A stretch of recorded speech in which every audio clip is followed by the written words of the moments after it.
So the first one is what my mom taught me. Failing to plan is planning to fail. So you've got to have a plan. And you can revise your plan, but you've got to have a plan. No plan is not good. So that's that one. The second one, I will say for me, if you don't stop, you'll get there. So, the road to become a doctor is a really long road because you've got, of course, 4 years of college, 4 years of medical school, 4 years of residency, and then 2 years of postgraduate work. Greetings and welcome to When the Moment Chooses You. I'm your host, Coach Charlene, and I am absolutely ecstatic to have Dr. Zenja with me on today's podcast. So welcome to the show, first of all, Dr. Zenja. Thank you so much. Yes, I'm so excited to have you here. I've been doing a series on Black Maternal Health Week. And before I get into that, I just wanted to say how I know Dr. Zenja. I was working with Dr. Zenja many, many years ago when I started as a leader. And the most impressive thing that I saw about her, she was so intelligent as well as beautiful. And so it was so wonderful to see somebody like me that was leading the way. And so that really, really inspired me and just gave me all this warm and fuzzy because from another organization where it came from, I didn't see that at all. It was like a rarity. So to be able to see Dr. Zenja in her action and how she took care of the patients and things like that was phenomenal. So thank you so much for influencing my life, Dr. Zenja. Well, I can also say the same thing about you. There are not a lot of Black nurses or nurse managers, and, we are underrepresented in that field too. So to see you on that labor and delivery floor managing nurses and leading that side was just tremendous to see. And I've always felt love and support from you professionally as well as personally.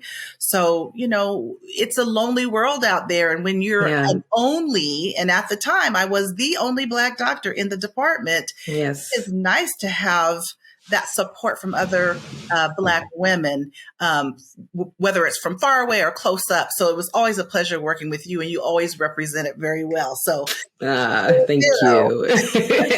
So Dr. Zenja, tell us a little bit about yourself. Okay. My name is Zenja Watkins, and I am a board certified OB-GYN. And I have been in the area for about 30 years. Wow. I came to Sacramento to go to medical school. I went to UC Davis Medical School, and then I graduated in 94 and did a 4-year residency at UC Davis Medical Center. And then I was on faculty at UC Davis Medical Center. But to answer your question of who I am the daughter of Helen and Eddie Sims. I am the wife to Kenneth Watkins, and I am the mother of 3 amazing adult children. Adult because they're over the age of 18, but they're still my children. So I have 2 daughters, Zaria and Ayana. Zaria is a biology teacher in New York. Ayana is a Harvard medical student in her first year. And my son, Jalen, who's 20, is a sophomore at Hampton University. So I'm a daughter, I'm a mother, I'm a wife, and I'm a doctor. And I have this little saying, doctor, mommy, and wife. I love my life. Yeah, absolutely amazing. All of those things are very hard, but they're so worth it. At this stage in my life, my children are out of the home. And so I'm really able to come into a little bit more of my own passion. I did pursue education before I had children and before I was married. And then it was a grind when the kids were home and I was working and that sort of thing. So now that the kids are out of the house, I'm working more than ever. And I've been invited to do these podcasts. And so I'm starting to find my voice. So people are asking me and I'm enjoying it. And so that's what I'm doing now. I currently work for Kaiser Permanente at South Sacramento, and I'm full-time OB-GYN. And I'm just so just grateful for, my journey to this point. Hey, that is a wonderful who I am. I've never heard it like that. I think that was beautiful. So, Dr. Zenja, the reason why I really started this podcast was because in 2020, I really had an experience, and I'm sure many of us did that were African American. But when the murder of George Floyd happened, I was so distraught and I was so angry, and all of the emotions that we were feeling. And so I was actually off on vacation when it happened. And so I kind of went into prayer because I'm a prayer warrior. Yes. And then I heard God say, what you do in this moment will determine your destiny and dictate your future.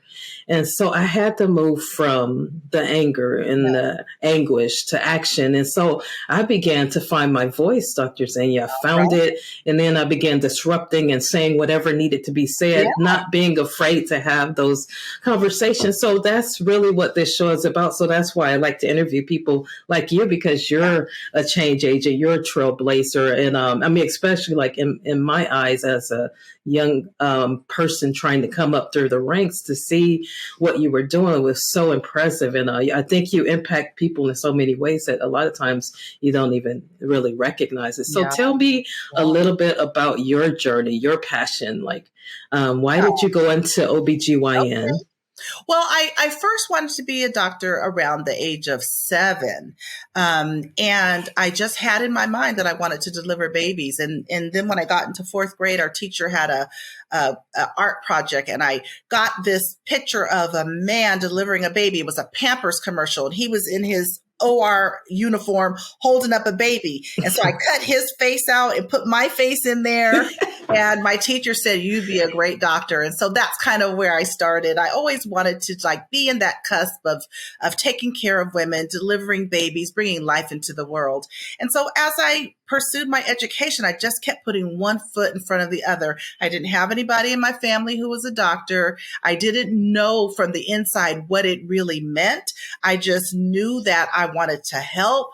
I loved science. I was a good student. And so it just seemed like to be the perfect match for me. And so I started, on this journey. And like I said, just class by class by class. I graduated from UC Berkeley, where I met my college sweetheart. And I went to UC Davis, and, then just kept going. And so that's where I am now. And it has been just a wonderful privilege. I think I've delivered around 5,000 babies. Wow. You don't actually keep count. You keep count for a while, but then you don't actually keep count. But just this week, I had a patient, a young woman. She was probably 22. And she said, "You're the doctor?" And I said, "Yeah, Dr. Watkins." And she just expressed to me just how happy she was to have a Black doctor. Black doctors are really underrepresented, and it does make a difference. It makes a difference to all patients, but particularly I only see women, but particularly to young Black women, because if they can't see it, they can't even dream and know that this is something that you can do. And so, I have remained humble and God-fearing this whole time, but I have been very blessed to participate in people's lives at a moment when they're expanding their family or starting their family, and at a moment when they're afraid, if they have other GYN conditions. And so it's really just been quite the journey.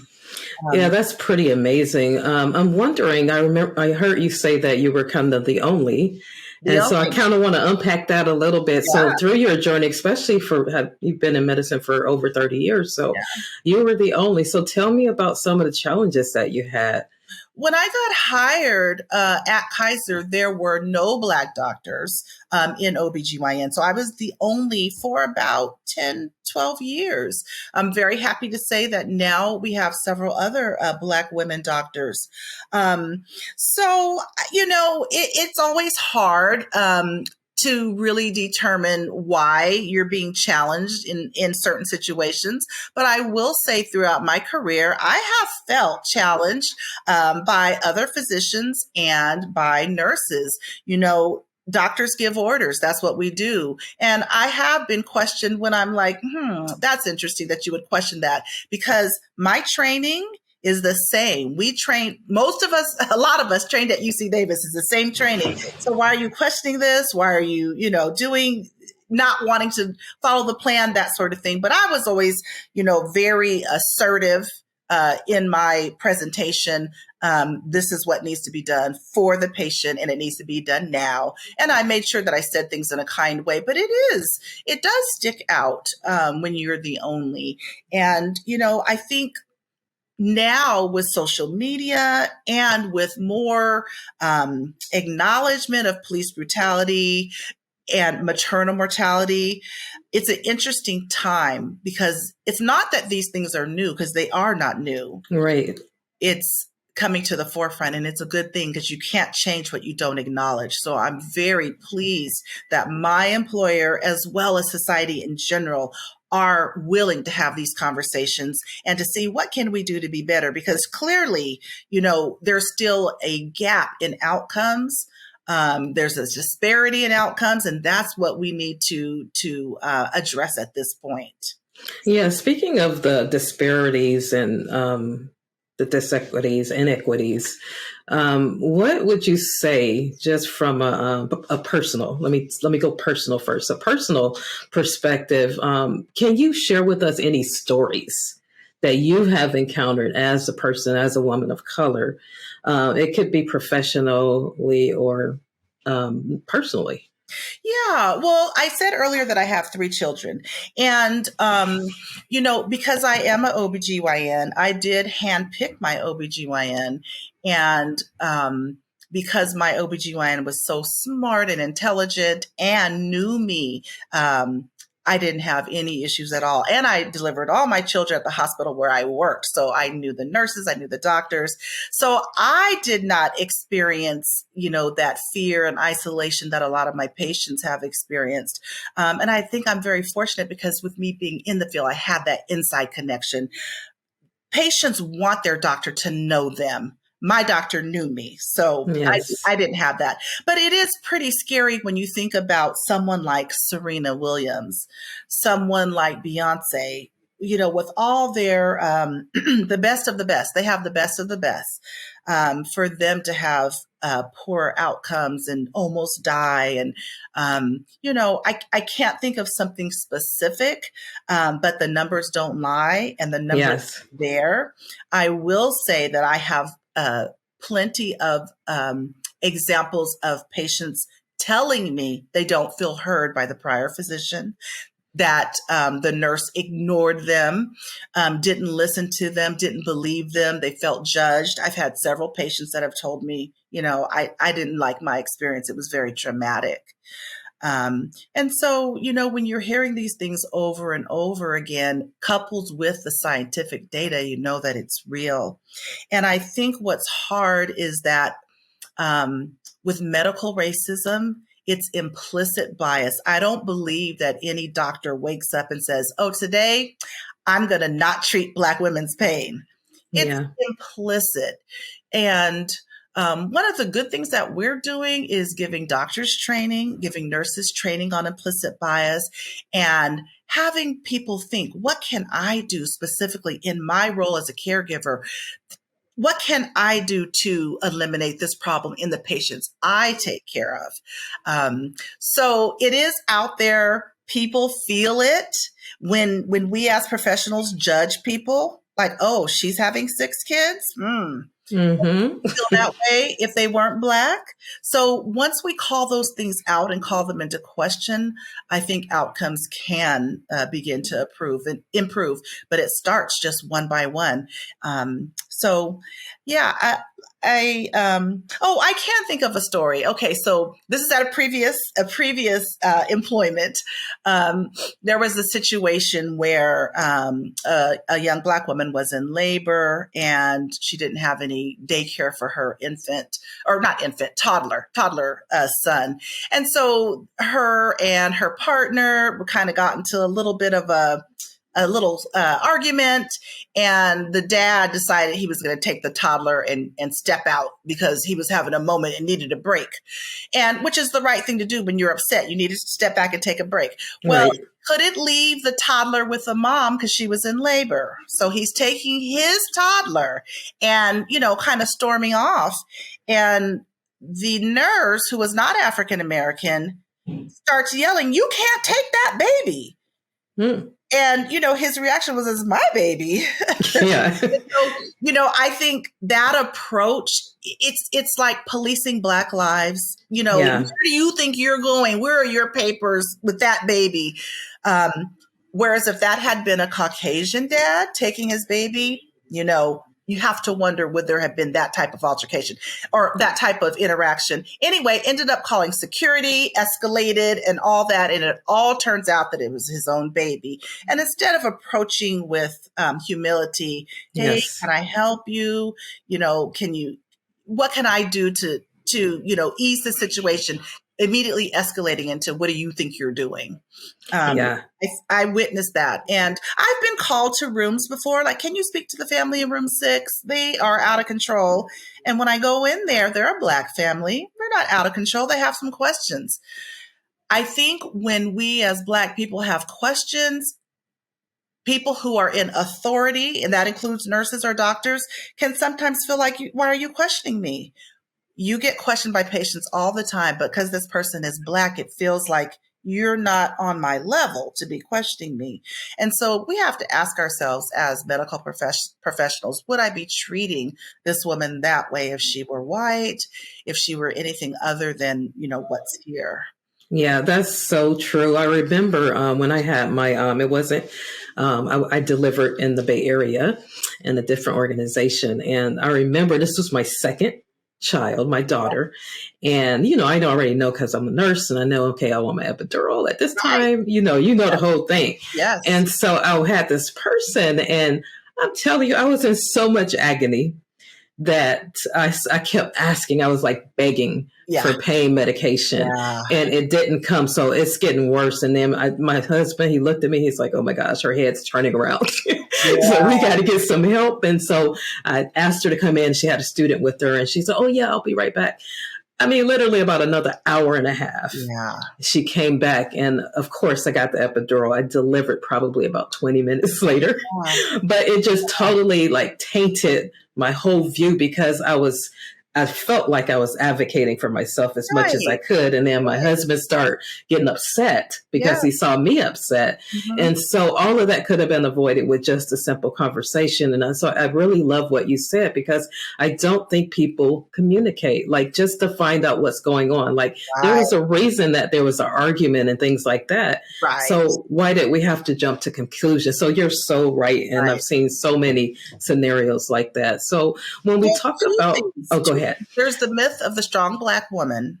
Yes. Right? "Oh, you can take this pain." There's the myth. You're tough. You're strong. Sometimes we don't want to be tough. We want to be cared for. And when you are having a baby or any other medical procedure, you deserve to be cared for. And so that perception that Black women are strong, that we don't perceive pain, it's upsetting to see a white woman in pain. It's not as upsetting to see a Black woman in pain because we're strong.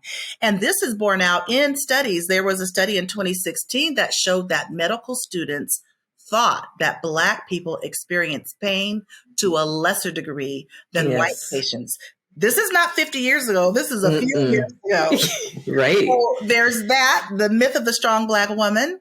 And I forgot my other point, so we'll come back to it. Well, in the just what you're talking about, the strong Black woman, that was so powerful when I found out about that, because also what happens with the strong Black woman, because I consider myself a strong Black woman. Me too. It's who we are. Yes, but check this out. sometimes I feel invisible and ignored because I am a strong Black woman. Right. You can it's kind of interesting because it'll be like I had a situation one time and, I'm leading and I'm getting things done. And then every time I would be in a meeting with someone in particular, they would feel like they had to help me say something. And it was such a microaggression and they didn't even realize. And I finally said something about it and they were like, "Oh my gosh, I really didn't mean that." But I was like, "Yeah, you did," because you do it too often. But it was a great way to open up. And that's why I'm saying when I found my voice, I didn't allow things to slide anymore. Right. I actually confronted it. And like you said, the person had an opportunity to acknowledge, you know what, I didn't know that I was coming across like that. So I do think that's so valuable. And for us, it's a matter of life and death. Yes. We have to advocate for ourselves. We have to speak up, because if you don't, people are dying. Black women are dying. So, Yes. and they say that anger is the cry of the unheard. So when you don't Mm-hmm. feel heard, you get angry. And for Yes. Black women, there we go with the stereotype, the angry Black woman, the strong Yes. woman. So yeah, it's a lot. Yeah, it is. And to be able to navigate and to try to be a blessing and to bring awareness and things like that. Have you ever got to the point where you were like exhausted? No. That's awesome. Oh. I love that. You know what? I think I was telling one of my kids one time, one of my daughters was in an AP class, and she was like, they always ask me for, what do you think as a Black kid? And I said, listen, if our ancestors can, live through what they lived through, Yes. if the people who went through the civil rights can go what they go through, I can do what I'm called to do. My life is not on the line when I'm correcting or encouraging one of my colleagues. Yes, there's some psychological danger, but there is no physical danger. And so, no, I do not get exhausted. And I'm a pretty outgoing person too. So I find a way to, try and say things, in a way that they can receive, or, that I think they can receive it. Yeah, I think that's great because, I think that's what happened because of the silence for so long. And then I finally find my voice, and then it was easier to say, Yeah. you know what, who's going to make a difference? If you happen to find yourself the only one, then how can you make a difference? And that's the mindset that I had to shift to, but it had to come after I dealt with the trauma. That's of right. what I went through, right? So the healing came, and then I felt like it was time for me to start inspiring and empowering other people. So I got my other point. I remember my other good. point is that, and this is pretty sad. This made me really sad, that even with higher education and higher socioeconomic status does not decrease your chance as a Black woman of maternal mortality. So Yes. a highly educated, for example, a Black physician has the same risk as a uneducated, poor white woman. The only difference is the color of their skin. So that even though you were a nurse, even though you were an L&D nurse, all of that was erased by your skin. And, that is just heartbreaking, because you would think, wow, if we level the playing field, you're talking about Beyonce. Right. Grammy winning. You mean people don't listen to her when she's a Serena Williams, a professional athlete, almost died because she wasn't listened to. So, we've really got a long way to go. And so that's why we can't get tired. And that's why when you asked me to do this, I said, yes, I have to do it, because I'm in a position you can't knock down the door from the outside all the time. Sometimes you got to knock some of those doors from the inside. Yeah. And that's actually what I think really needs to happen. It's an inside out job. If we can, and I'm talking like personal inside the work, because that's the implicit bias, the judgment, and, all of the things that we do because we have a brain that needs to be dealt with. And then when people aren't working on themselves, they just go into autopilot, right, and start just saying whatever they want to say. So let's talk a little bit about Black Mortality Week. So that's here now. Yes. And so what can you tell us about Black Mortality? Why is it important? It is important because as doctors, we take an oath to do no harm. And we are committed we're very competitive people. Doctors are very competitive. And I think that it's important that we do our best for all of our patients. We are not doing our best for Black women. And I'm just so delighted that we're bringing this topic up, because we want to do our best. As a profession, we do want, and we don't want people to die because of their race. There is no Black gene, so it's not like, oh, those cases are harder.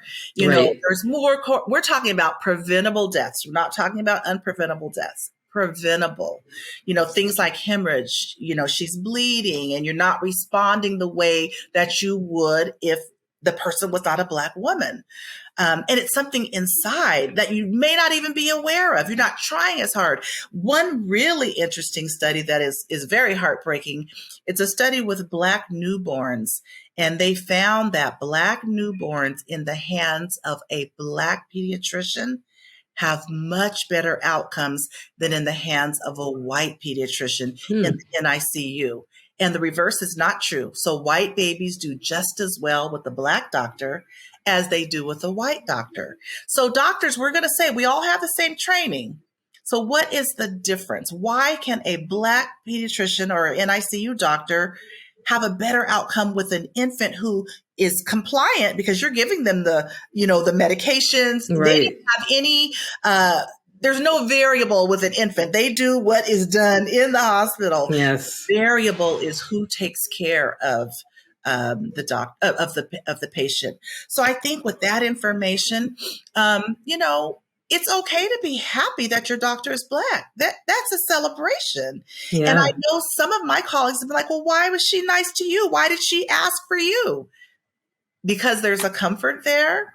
There is an assumption that there is no racism between me and her, that I see her as a sister, a friend, a cousin. Yes. I'm seeing her for who she is in this moment. And while you're pregnant, Black women are scared. Yes. Very scared. So because if you really think about it, if you look at the news or social media at all, and I had a young lady that she kind of saw social media and stuff before she got to the hospital, and she was like, I do not want to die. She was thinking about dying instead of thinking about giving birth to this beautiful baby. And it's just something just wrong with that thought process, but that's where we are. Right. Not something wrong with the thought process, something wrong with the society where medical racism exists. Yes, that's a better way to say it. Absolutely. Yes. No, absolutely. Yeah. So I'm curious, what are the type of things that we can do to help move this needle, you think? Yeah. I think the first thing is what you and I are doing, and it's actually speaking to our colleagues when we see something or we hear something. Not being afraid when a patient tells me something, that doctor made me feel this way, I will gently give that feedback, as I would expect my colleague to give me feedback too.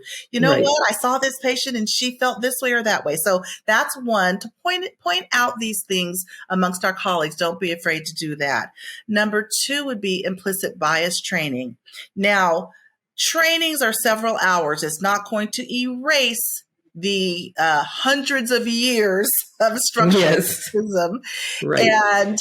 But what's so good about training is that it opens your eyes so that you could do some self-examination. Yes. So if we're assuming that healthcare providers went into this field because they want to heal, then bringing this to the open and providing them with this training is just the beginning of self-examination. And I think that that's something that Black women do, especially when you're always examining yourself. You're always conscious of yourself. You never rest in, well, I went to UC Davis.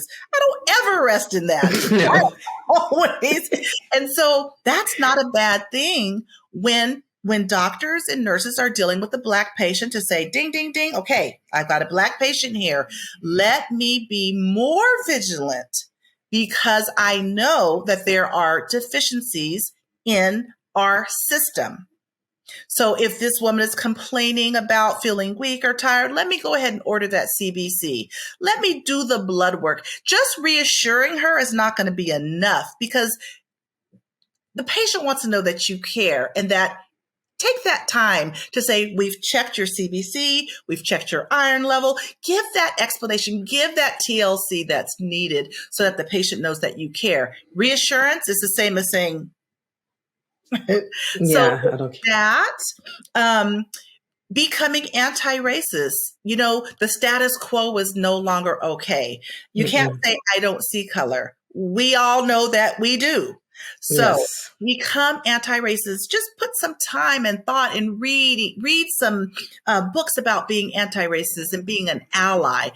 Just that desire to help eliminate this would really go a long way. And then having the week that we're having, where we're celebrating Black motherhood, we're also letting our patients know, hey, we see our deficiency here and we are working on it. And that empowers patients to speak up. And when they speak up, lives can be changed, lives can be saved. Yes, absolutely. Yeah. I was thinking about my daughter. She had a situation or a scenario, and she went to the doctor. And so my daughter's a little, they would call overweight. Right. And so she went and she had an appointment. I sat kind of in the corner because she had been telling me, Mom, they don't listen. They don't listen. Right. And so I'm going to change my insurance. And so I was like, let me see if she's just being a drama queen. Right. So I went and I sat in. I was like, oh my God, this person did not even touch her. Wow. He sat at the computer because she was complaining of back pain.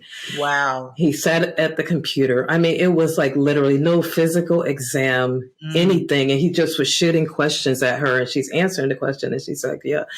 And then he went to, you know what? You just really need to lose weight. So no empathy. None, not a drop. She recognizes, she knows that she needs to lose weight. That wasn't the issue. That. Right. Yeah. But she wanted to say something I think is wrong with my back.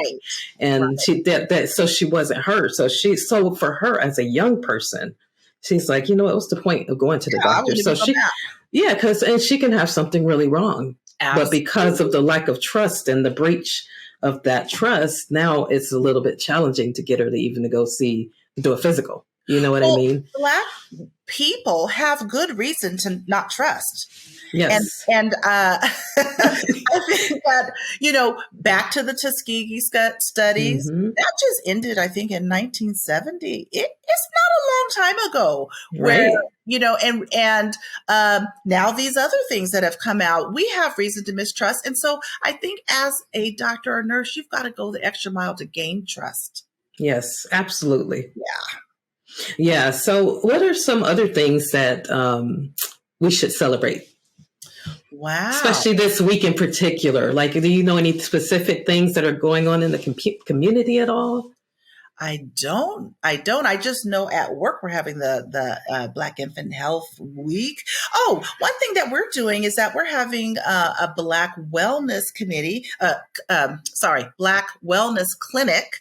We're going to be doing it on June 10th for Kaiser members, and we're doing Pap smears and mammograms, and we're providing race concordant staff.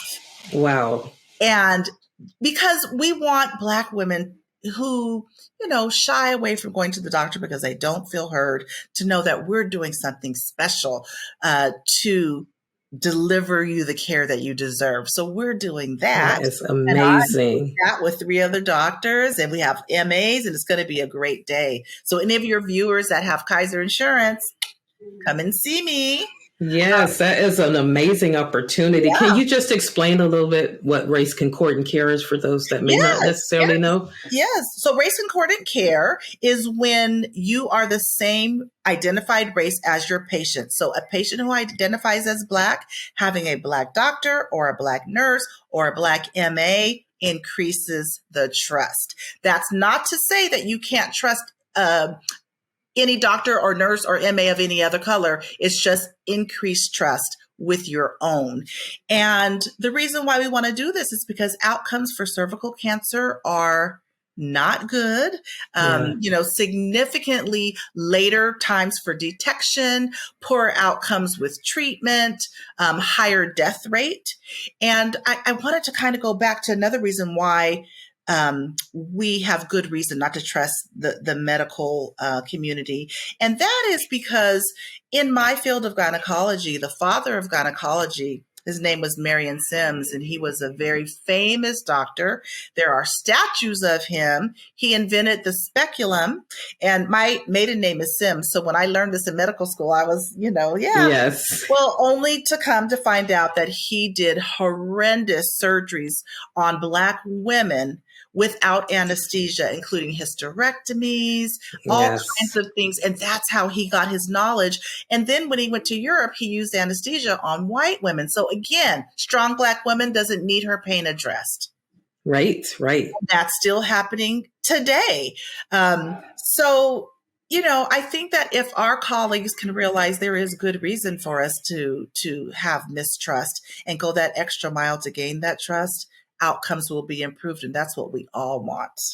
Yeah, I really love that, going the extra mile. And going the extra mile, meaning just really simple Yeah. things, just listening and just not assuming. Yeah. See the Yeah. person. It's not what you think they are. People are not who you think they are.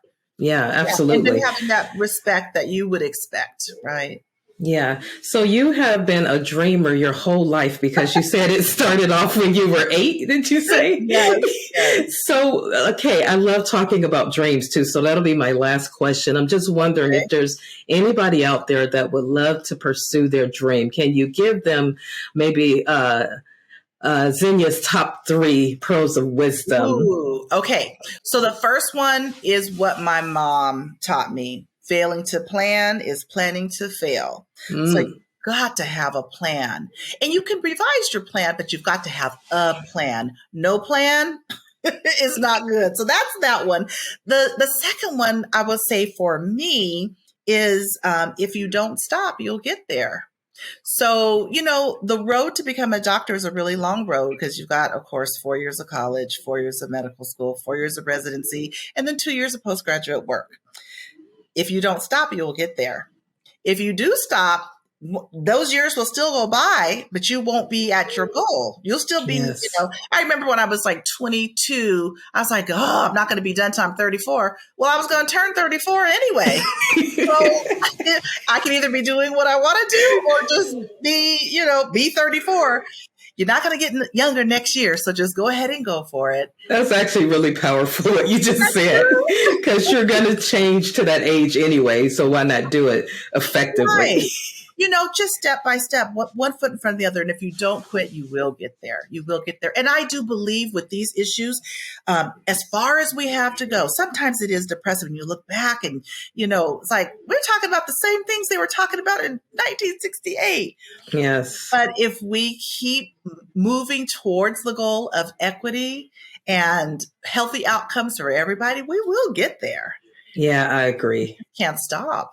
So I think that's mainly it. And then for people who want to be a doctor, it's a wonderful profession. I'm so glad I did it. It is a huge sacrifice, but when you sacrifice huge, the reward is huge. Oh, that's awesome. I would say that the reward has been really huge. And I'm wondering, Dr. Zenja, do you do any mentoring because you are an awesome physician? Is there mentoring there that you do? Well, okay, so some of it I do at my church, St. Andrew's AME Church, 2131 V Street, if anyone wants to visit in Sacramento. 10:30 a.m. is our service. So I work with the young people at church. So I work with the youth choir, and then I've had a couple of congregation members who have gone on to become doctors. I typically will talk to people once they've passed organic chemistry, because before then, you're not ready to have that talk. I did have a young lady come and do a month rotation with me. She did wonderful. And she was from my church. Her dad was a member at my church, and she came to Kaiser and did the rotation with me. And she did fabulous. And again, seeing someone that looked like her and just having that little inside edge that other people have all the time. Yeah. Imagine going through this life and seeing people that look like you all the time. I'll give you an example. I got a Christmas card from a colleague, and it had White Santa on it. And it was lovely. My husband plays Black Santa all the time. What would it be like if I received Black Santa all the time? How affirming would that be as a little kid, as a young woman, as an adult? And so I think that's something that people who are not minorities have to look at. You're getting affirmed all the time. And so when we have the opportunity to affirm a woman of color, a person of color, we need to take that opportunity to do that. So I mentor, but it's hard because I'm really busy. Yeah, absolutely. Yeah, just your presence and what you do is mentoring, I think, personally. But I just really want to thank you for taking the time to come on When the Moment Chooses You. I really enjoyed our conversation, and I know a lot of my audience will as well. And we definitely are plugging. Make sure that you find out about what we're going to be celebrating April. It's actually April 11th through the 17th. Wonderful. And it's Black Maternal Health Week, because our mommies matter. Because when a mom dies, it leaves a hole in a generation, in a nation. And so it impacts so many different people. So we want to make sure that we do, like you said, Dr. Zenja, because we committed in the profession to do no harm. That's And right. so we need to do everything that we can do to make sure we're not doing any harm. So with that being said, is it a way to get in touch with you or anything? Sure. I just want to take this moment, though, to thank you for what you're doing.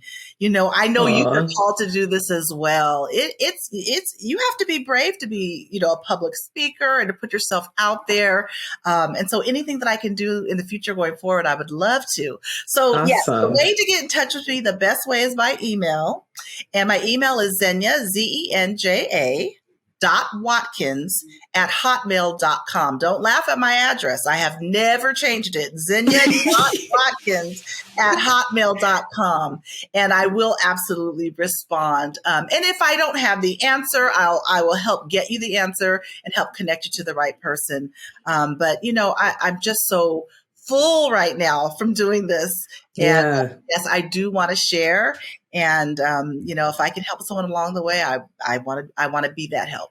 Oh, that's wonderful. Because we will, I know she's going to come back and visit us, you guys. So stay tuned, because she's so, I mean, just the insight and to learn your journey and what you had to go through. And you are so positive and so kind and so gracious. And it just really blesses my heart, because, you know, I know some other people that have been through a lot, but they're not happy anymore. They're kind of shut down, right? You can get bitter very easily when you're overworked and overstressed and overtired. But I will say that, you know, I love Jesus, and I replenish myself by going to church every Sunday. That just fills me back up. Yes. And also, I just want to say that, you know, I wouldn't say my journey's been hard, because I did have two parents who were both educators. My mom and dad both taught high school, and they were very committed to education. When I was an undergraduate, I didn't have to work because my parents sent me money. Wow. And that's huge. I mean, I just focused on studying. And then when I got into medical school, you know, my parents drove me up, helped get me situated. And then once I got married, my parents were like, woo, my husband really stepped up to help take care of our kids. When I was doing the overnights and things like that, he was a present dad. And I just would say, you know, you've got to have that team also, but he really was a present dad, super involved, very supportive. I met him when I was 19, so he knew, you know, what he was getting into in terms of what career was going to be. But I didn't get here alone. And I also got here from people. I would see people in the hospital, you know, they would be doing EVS, which is, what's EVS? And they would just. Environmental services. Yes. I see you, doctor. I'm proud of you. Keep going. Yeah. You would be surprised how, you know, those little encouraging words happen. So I want to thank my village too. Yes. Yeah. And you were a part of that too. Well, thank you so much. Okay, well, you know how to get in touch with her. So thank you for joining When the Moment Chooses You. And I know that we will see Dr. Zenja again. Thank you so much, Dr. Zenja, for being on the show. Thank you.